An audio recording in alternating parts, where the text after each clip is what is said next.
Livro O Peregrino, capítulo 10. Título: As aflições de cristão no vale da sombra da morte. Ora, ao final deste vale havia outro, chamado Vale da Sombra da Morte. E cristão precisava atravessá-lo também, pois o caminho rumo à cidade celestial passava por ali.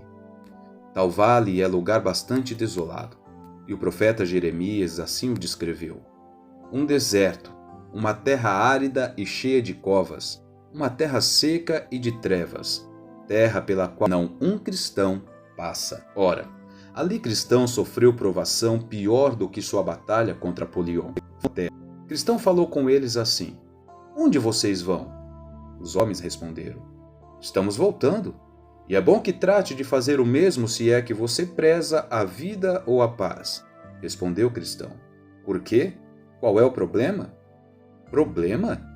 Seguíamos pelo mesmo caminho que você, cristão, e fomos até onde nos permitiu nossa audácia. De fato, quase não pudemos voltar. Não estaríamos aqui para trazer-lhes estas notícias. Então disse cristão aos homens: mas o que foi que vocês encontraram? Bom, estávamos quase no vale da sombra da morte, mas por sorte, olhando adiante, vimos o perigo antes que tivéssemos de enfrentá-lo. Mas o que foi que vocês viram? Disse cristão. Os homens responderam: você nem pode imaginar. O vale em si, que é escuro como um breu, também vimos ali os diabretes, sátiros e dragões do abismo. Percebemos que lá de dentro do vale vinha um ruído contínuo de uivos e berros, como de gente sob padecimento indizível, vivendo ali em aflição e cadeias. Acima do vale paira as desanimadoras nuvens da confusão. A morte também abre as asas sobre ele. Em suma, em toda parte só há coisas apavorantes, cristão. Reina o caos completo, disse cristão. Mesmo com tudo isso que vocês me dizem, acho que é este o meu caminho rumo ao refúgio almejado. Os homens responderam: seja então o seu caminho, nós não o escolhemos. E se despediram. Cristão seguiu seu caminho, a espada ainda à mão, pois temia ser atacado.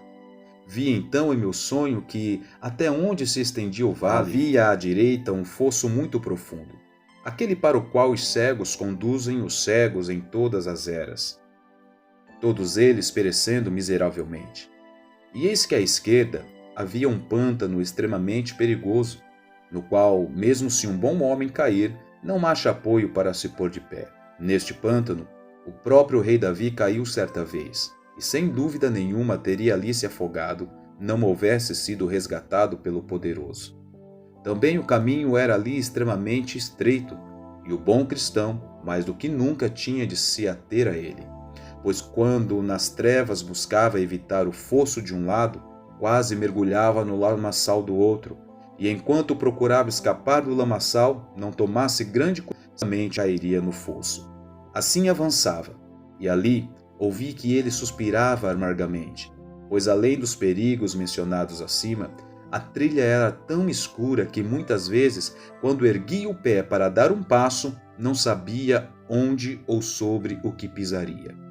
Mais ou menos pelo meio do vale, percebia abrir-se a própria boca do inferno. Pensou cristão consigo mesmo: o que hei de fazer?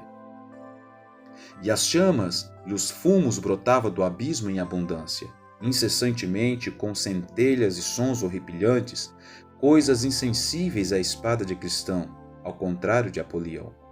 Tanto que ele se viu forçado a embainhar a espada e refugiar-se noutra arma, chamada toda oração. Efésios capítulo 6, versículo 18. Então clamou, e o clamor assim chegou aos meus ouvidos: ó Senhor, te suplico, livra a minha alma. Salmo 116, versículo 4. Assim caminhou longo trecho, embora as chamas se aproximassem dele cada vez mais. Também ouvia vozes aflitas e afãs de um lado e de outro, tanto que por vezes chegava a pensar que seria estraçalhado ou pisoteado como barro pelas ruas. Ele contemplou esta visão apavorante e ouviu esses sons terríveis durante quilômetros e quilômetros. A certa altura, pensando ouvir um grupo de demônios vindo em sua direção, parou o que melhor havia a fazer.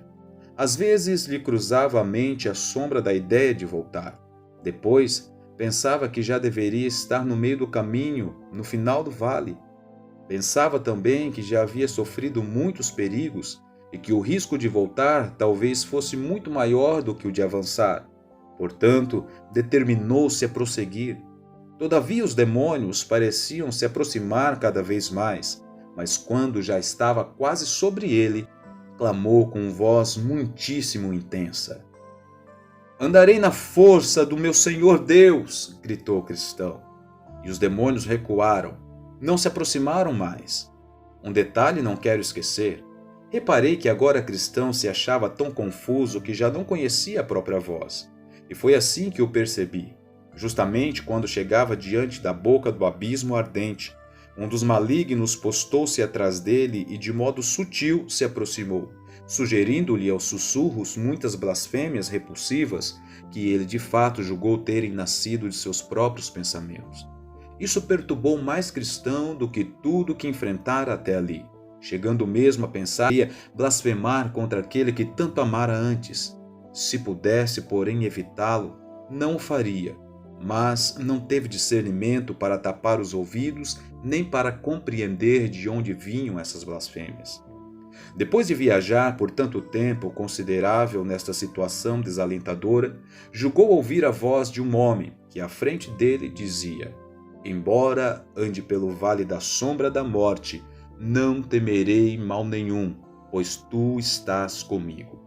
Então, ouvindo isso, ele se animou por 3 motivos. Primeiro, porque deduziu disto que alguns dos que temiam a Deus estavam também neste vale como ele. Segundo, porque sentia que Deus estava com eles, mesmo naquela situação sombria e lúgubre. E por que não há de estar comigo, pensou ele, embora eu não o perceba em virtude dos obstáculos que caracterizam este lugar? Terceiro, porque esperava, se viesse a alcançá-los, teria companhia em breve. Por isso prosseguiu, e chamou o que estava à sua frente. Mas este não sabia o que responder, pois também se julgava só ali. E assim que raiou o dia, disse cristão: "Ele torna a sombra da morte em manhã." Amós, capítulo 5, versículo 8. Chegando a manhã, olhou para trás, não desejoso de voltar, mas para ver a luz do dia que perigos enfrentava sobre trevas. Então viu mais nitidamente o fosso de um lado e o labaçal do outro. Também viu como eram os dois, viu os diabretes, sátiros e dragões do abismo, mas todos distantes, pois após o alvorecer ele não se aproximava. No entanto, a ele se revelaram segundo o que está escrito: "Revela coisas profundas das trevas e traz à luz densas sombras." Jó capítulo 12, versículo 22. Ora, cristão ficou muito impressionado com o livramento de todos os perigos deste caminho solitário. Perigos estes que, embora antes temesse muito, agora via mais claramente, pois a luz do dia os tornava patentes. Por esta hora nascia o sol. E eis aí outra misericórdia para cristão, pois o leitor deve notar que, embora a primeira parte do Vale da Sombra da Morte fosse perigosa, esta segunda parte que ele tinha agora pela frente era muito mais perigosa, se é que isso ainda era possível. Do lugar onde estava até o final do vale, o caminho era tão cheio de ciladas, armadilhas, laços e redes de um lado, e tão repleto de abismos, armadilhas, profundos buracos, e que estivesse agora escuro tanto quanto durante a primeira parte do percurso, mesmo que ele estivesse 1000 almas, todas elas certamente pereceriam. Mas, como já disse, o sol acabava de nascer, e cristão exclamou: "Sua vela brilhou sobre minha cabeça, e com a sua luz eu ando em meio às trevas." Foi sob luz, portanto, que alcançou o final do vale. Agora eu via no meu sonho que no final do vale jaziam ossos, sangues, cinzas e corpos lacerados de homens, de peregrinos que por ali haviam passado anteriormente. Enquanto eu cogitava qual seria a razão disso, pouco adiante de mim uma caverna, onde 2 gigantes, o nome deles era Papa e Pagão, habitaram outrora. Foram pelos poder e pela tritania deles que estes homens, cujos ossos, sangues e cinzas jaziam ali, acabaram cruelmente mortos. Por tal lugar, porém, Cristão passou sem muito risco, do que fiquei um tanto surpreso.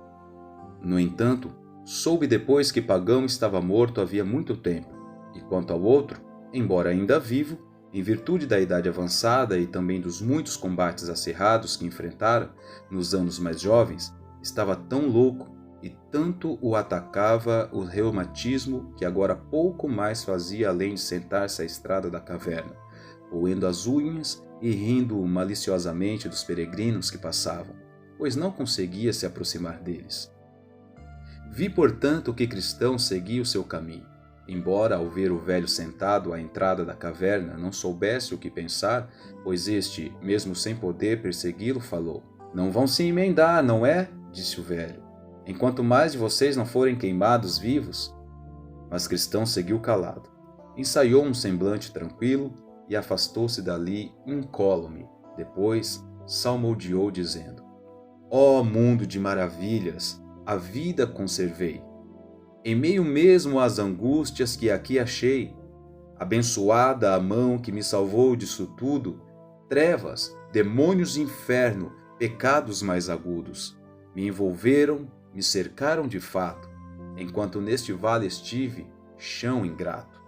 Laços, abismos e ciladas rondavam o caminho para que eu, tolo inútil e avançando sozinho, fosse pego, enredado e lançado na escória, mas hoje vivo e a Jesus que devo toda a glória."